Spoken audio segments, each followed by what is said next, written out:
Hello, greetings.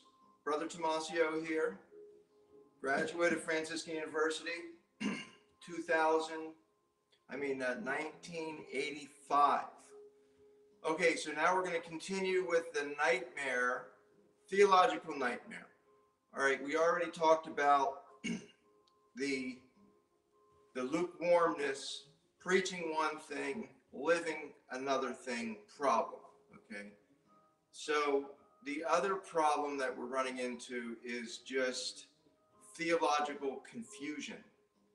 And I'm going to start with Mark Miravalli, Dr. Mark Miravalli, who is a great human being, okay? But theologically, he is a, what do you want to call, an abandoned train, okay?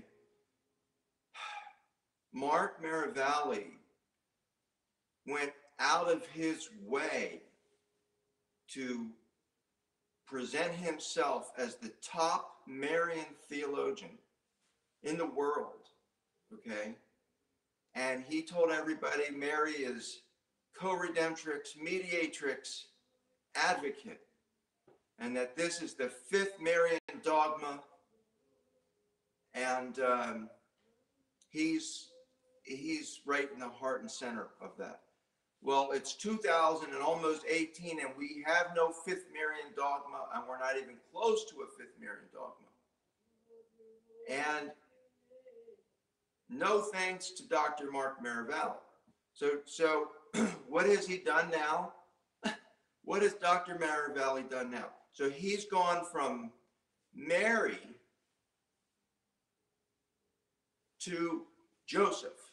He is now fixated on Saint Joseph. He calls it the triple hearts, right? The triple hearts, the three hearts. So we're to adore the three hearts, Jesus, Mary, and Joseph's heart, okay? Now,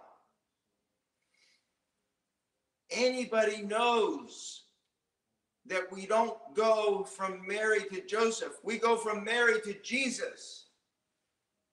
Oh.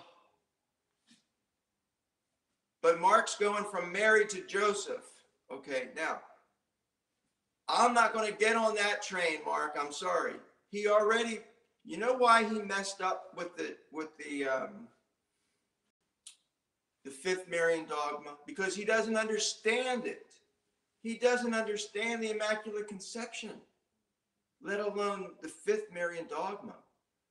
And, this is the problem here, is you have Dr. Mark Miravalli, who is so confused. And I'm not saying that his work on Mary isn't good. It is good. But where's he going? Why did he leave her? What's wrong? There's something seriously wrong, guys. Let's pray for Dr. Miravalli, because, and yet he's still, teaching there at Franciscan, and everybody's like, whatever. They just ignore the obvious, okay? So basically this, yes, there is strong Mary devotion at Franciscan University, Steubenville, right? But guess what?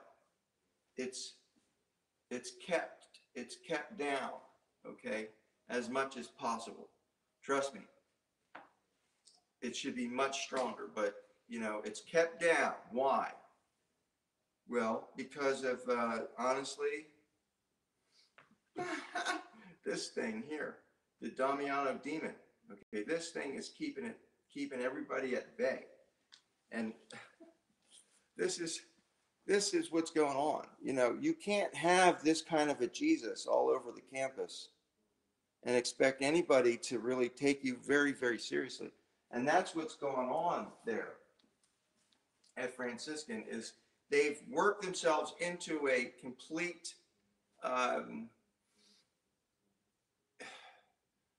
barely even on the radar screen as far as relevance is concerned, okay? It's a place to go and play at this point. And there are some very good people there, and many of the majors are really challenging academically. But when it comes to theology, I'm telling you, they'll tell you we are obedient to the Pope, yet you have Dr. Mike Cirilla who's leading like impeach the Pope. Okay, and that's true. And his wife is too. And many people are.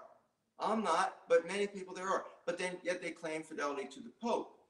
In the meantime, they have this really sort of underground uh,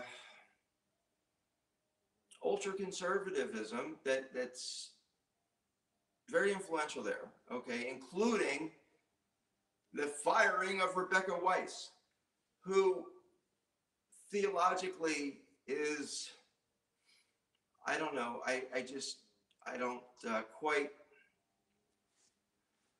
uh, Rebecca and I have talked many times, but, you know, I don't, theologically, you know, her problem is this, you know, she identifies with, um, she identifies with it with almost like a rebellion, you know, like a rebellious spirit. Like we're gonna, you know, f the president, and maybe she didn't say that, but you know what I mean. She's definitely hanging with people who are saying that, and you know, it comes off as very anti-patriotic. It really does, you know, and to be sympathetic to these NFL players and this and that and the other thing. So I can't stand with Rebecca if she doesn't love this country. I can't. I just can't stand. But nonetheless, there's many on this faculty there that don't stand. Many did not even get behind Trump. Oh my gosh, it's even ridiculous, the numbers. Unbelievable. Yet Romney, everybody was rocking and rolling for Romney. So anyway, there's so much theological confusion, and I'm just going to say, I'll stop with Dr. Mark Maravalli. Right there is a man who is completely lost his way. And I hope he's watching this because I respect Dr. Mark very much, and I understand he's been persecuted for the Blessed Mother. But the answer is not to leave her for Joseph. No. If anything, Mark, go to Jesus in the Blessed Sacrament and the Mass. And, you know, so we're going to talk next time, we're going to talk about Scott Hahn, because, you know, I will say this, that Scott has really done a lot to encourage people to really respect the Mass, but he isn't any good after that. And I'm going to get into that on our next Theological Nightmare of Franciscan University. That'll be part 3. So God bless.